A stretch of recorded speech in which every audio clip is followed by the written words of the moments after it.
Hello बडी, मैं पीयूष कुमार, आपका study friend.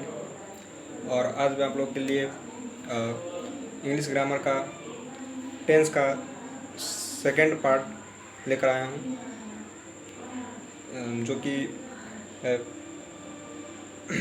Present continuous tense. और इन my previous video I share with you simple present tense with full concept, and today I share with among you a topic of not present continuous tense. That is, then let's start. And a special notice to you. First of all, I said notice, dear friends, मैं केवल structure बता दूंगा, आप केवल सुन लोगे, copy में लिख लोगे। स्ट्रक्चर रखने से नहीं होगा। एक ऑक्सफोर्ड करेंट इंग्लिश ट्रांसलेशन की एक बुक आती है, वो बुक आप लोग खरीद लीजिए और उसे ट्रांसलेशन बनाइए। मेरे वीडियो को सुनने के बाद उसे ट्रांसलेशन बनाइए, और मैं जो भी बताता हूँ वो आप लोग एक कॉपी पर लिख के उस स्ट्रक्चर को रिवाइज कीजिए, उसका नोट्स बनाइए। Because that is no matter that I am a student, क्योंकि मैं ये मैटर नहीं करता कि मैं स्टूडेंट हूँ। I clear my concept fully in grammar, and according to my experience in a student life, that somebody is not success to understand the teacher's language or book language, but they understand their friend's language. Be carefully listen to their friend language so that they can easily understand their friend language. Okay, so let's start. क्या है हमारा topic है present continuous tense. तो first of all we know that, dear friends, आपको ऐसा नहीं लगता कि जो टेंस में बात हो रही है तो हम लोग पूरे एकदम tense wise grammar, tense wise English बोले? चलिए ट्राई करते हैं। तो हम कहाँ थे? तो हमारा टॉपिक क्या है? Today's topic present continuous tense. तो let's start. In my previous video I already uploaded the tense part 1, that's named simple present tense, and in this video I share with you a part of present continuous tense. Then how to identify the tense? First of all, what is the use of simple present tense, not present continuous tense? Then we use this sentence to tell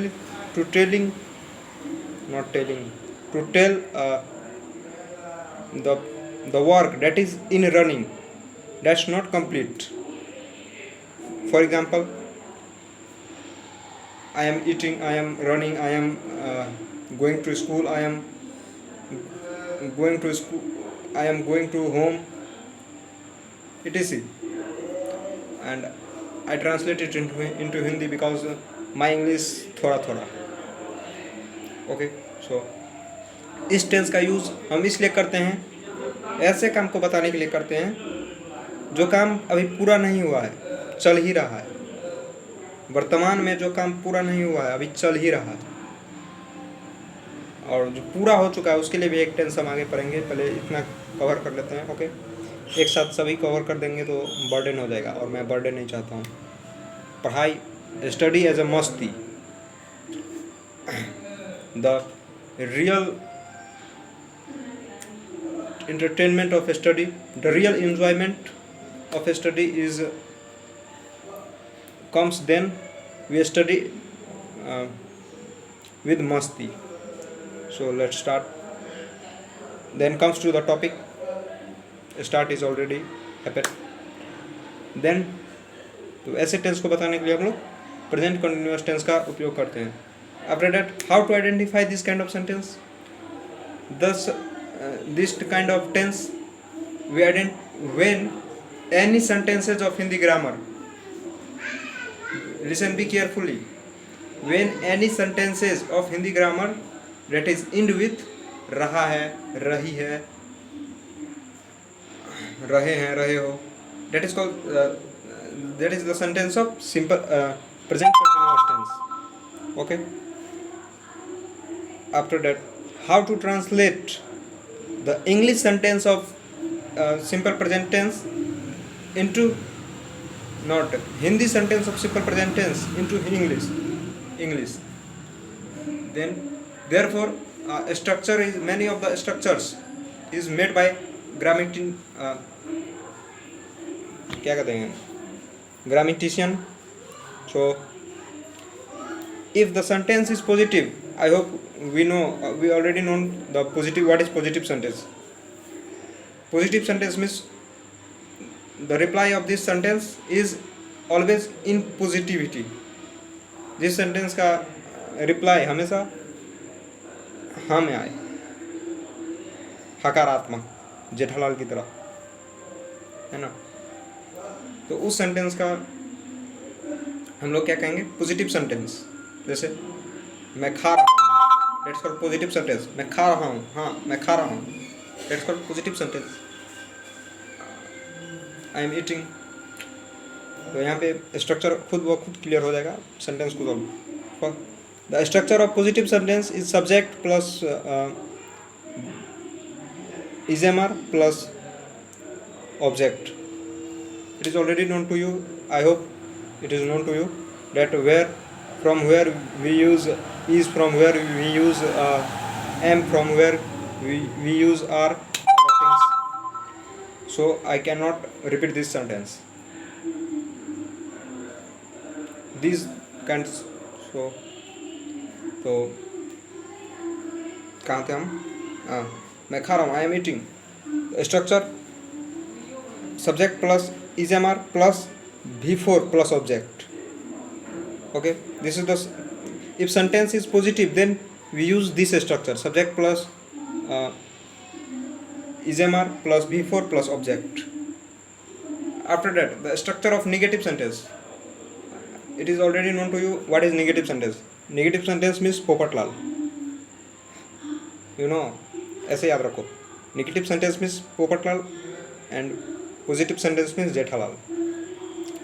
Popatlal नकारात्मक, कोई भी बात हुआ तो ऐसा नहीं होगा, cancel है ना. तो व्हाट इज नेगेटिव सेंटेंस? जहाँ नहीं में रिप्लाई हो. जैसे मैं खाना नहीं खा रहा हूँ, है ना, पोपटलाल. कैंसल. मैं खाना नहीं खा रहा हूँ, मैं दिल्ली जाना कैंसिल कर रहा हूँ. मैं स्कूल नहीं जा रहा हूँ, I am not going to school. तो what is the structure of negative sentence? There is no any difficulties, same things, positive and negative. बस पॉजिटिव के साथ इजेमआर होता है और नेगेटिव के साथ क्या है? Subject plus इजेमआर plus not. एक ही चीज़ जुड़ता है, नॉट. एक ही चीज़ नहीं आता है, not plus v4 plus object. और उसके बाद आता है, जैसे मैं खाना नहीं खा रहा हूँ, I am not eating, I, that's subject, am ismr and not, that's called not a negative sentence के लिए आया है. और eating before. I hope it is clear. After that, interrogative sentence. Yes no interrogative. There are two kind of interrogative sentence, yes no and WH word. First of all, we know that what is yes no interrogative sentence, जिसका answer हाँ और ना में आए. जैसे क्या तुम खाना खा रहे हो? First of all, what is interrogative sentence? The sentence in which we asked any questions from other, or other asked any question from us. That's called negative sentence. It is also called question sentence, है ना. Negative sentence means बापूजी है ना, जेठालाल से हमेशा question करते रहते हैं, कभी डांट देते हैं उसको. इसी तरह और जो भी बड़े वडील होते हैं हमारे घर के, वो हमसे खाली क्वेश्चन पूछते रहते हैं, जैसे पापा मम्मी, ये सब. That's called interrogative sentence. तो इंट्रोगेटिव सेंटेंस क्लियर हो गया. It is also called question sentence. और there are two kind of interrogative sentence, in tenses, not other. वो मैं आपको समझाने के लिए बोल रहा हूँ, ऐसा कुछ है नहीं, बस दिमाग में फिट रखो। अभी जो बोला हूँ उस चीज़ को इग्नोर कर दो, उस चीज़ को दिमाग से निकाल दो, अब जो बोल रहा हूँ वो सुनो। There are two type of interrogative sentence, yes no interrogative and WH interrogative. Then जिसका रिप्लाई हाँ या ना में आए। फिर से हम जेठालाल को याद कर लेते हैं। हाँ हाँ बापूजी, नहीं बापूजी, ऐसा बापूजी, वैसा बापूजी। यस नो इंट्रोगेटिव जिसमें हाँ या ना में रिप्लाई, जैसे क्या तुम खाना खा रहे हो, तो इसमें क्या हाँ बताएगा, हाँ या ना। अनिरुद्धाचार्य जी, हाँ या ना, है ना। तो it's called interrogative sentence. What is the structure of yes no interrogative? Is am are plus subject plus V4 plus object. क्या तुम खाना खा रहे हो? Are you eating? Is am are, you that subject, eating V4। क्या तुम school जा रहे हो? Are you going to school? Is am are, subject, that's called you, and going that's called V4, and to school, and it is a special note that अगर हम किसी चीज़ के नज़दीक जाते हैं तो उसके लिए टू का यूज़ करते हैं, और अगर किसी चीज़ से दूर जाते हैं तो उसके लिए फ्रॉम का यूज़ करते हैं। ठीक है, जैसे मैं पटना से जयनगर आ रहा हूँ, I am coming from Patna to Jaynagar. Patna से दूर जा रहे हैं तो उसके लिए coming from Patna, and Jaynagar के नज़दीक आ रहे हैं तो coming to Patna, not coming to Jaynagar. Okay, उसके बाद आता है WH interrogative. WH interrogative just like दया, है ना। इतनी अच्छी से समझा दे रहा हूँ भैया। Yes no interrogative not, WH interrogative just call दया। जैसे यदि मैं आपसे पूछूंगा कि आप क्या नहीं कर, नहीं, आप क्या कर रहे हो, व्हाट आर यू डूइंग, तो आप क्या बोलोगे, हाँ या ना, दैट्स नॉट।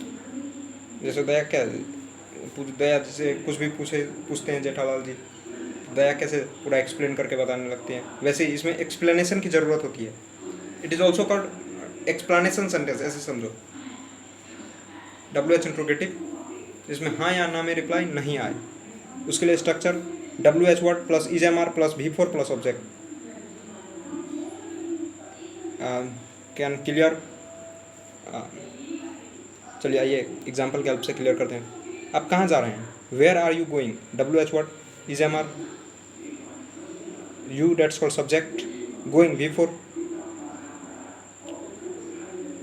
आप दिल्ली से कहाँ जा रहे हैं? Where are you going from Delhi? Is am are, not WH word plus is am are plus V4 plus other word, going to Delhi, that's called other word. बस इतना ही। और एक स्पेशल नोट बना के उसको लिख लेना। Sometimes a condition is take place, what is that condition? तो आइए देखते हैं। कुछ कभी कभी ऐसा कंडीशन आ जाता है जिसमें डबल वर्ब आ जाता है, जैसे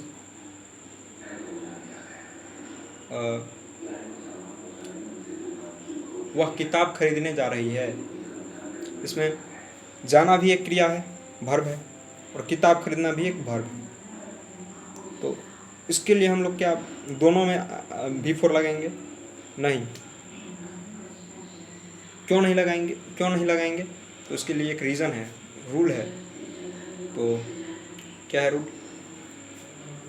वह किताब खरीदने जा रही है। He going to buy book, not he is going to, she is going to buy book. देखिए, जिस वर्ब के पहले not, this is not clear to you. कभी भी इन्फिनाइट टू है क्या? इन्फिनिटी है, और इन्फिनिटी के साथ हमेशा V1 ही आएगा। टू एक इन्फिनिटी है, इसीलिए हम लोग लिखते हैं she is going to buy book. Is it clear? I hope it is clear. Infinity के साथ हमेशा V1 ही लगता है। जैसे इसको मान के चलो सोडी हमेशा लड़ाई पीट की ही बात करता है, हमेशा जोश से ही काम लेता है, हमेशा पार्टी सार्टी की बात करता है। इसी तरह टू के साथ हमेशा V1 ही लगता है। टू का जो है बात वो V1 से ही मिलता है। V4 को धक्का मार के वो भगा देगा। ठीक है, आई hope it is clear. And grammar का बुक ले लेना, सॉरी ट्रांसलेशन का बुक ले लेना और उसको सॉल्व करना। और चैनल को सब्सक्राइब नहीं किया तो चैनल को सब्सक्राइब कर देना। Okay bye, see you.